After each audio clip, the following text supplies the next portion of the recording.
Kaibigan, kumusta? Ngayon ipapakita ko sa iyo yung settings na ginagamit ko sa aking GoPro Hero 7.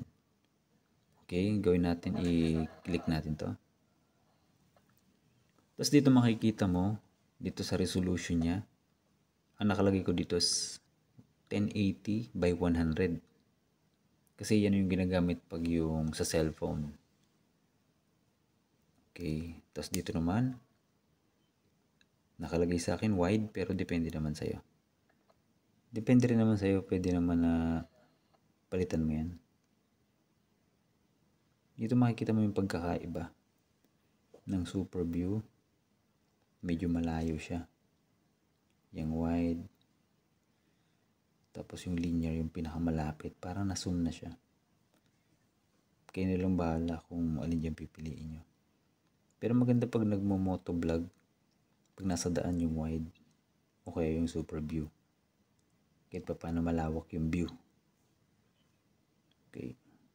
Pero ngayon gamitin ko dito is, dito, wide, parang middle lang siya. Medium ba? Okay, dito sa low light, nakalagay lang sa akin NA. Dito naman sa stabilization, auto. Dito sa pre-tune, on. Shattered, naka-auto rin. Okay. Dito naman sa EVCOM, plus 1.0. At sa white balance naman, naka-auto. Dito naman sa ISO main, 160 o 1600. Parang medium lang yan kung sakali. Okay, same lang dun sa ISO max, 1600. At saka yung sharpness is medium. Dito naman tayo sa color. Ang pinili ko yung GoPro. Okay. At dito sa raw audio off. Sa mic, auto. Automatic. Okay, yun lang. Ngayon naman, titingnan natin dun sa actual na gabi, ginagamit ng gabi at ng umaga. Okay, tingnan natin.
Maraming salamat sa panonood, kaibigan. Kung nagustuhan mo tong video na to, kung maaari ay paki-subscribe naman, paki-like, at paki-ring na rin ang notification bell para updated ka sa mga susunod ko pang videos.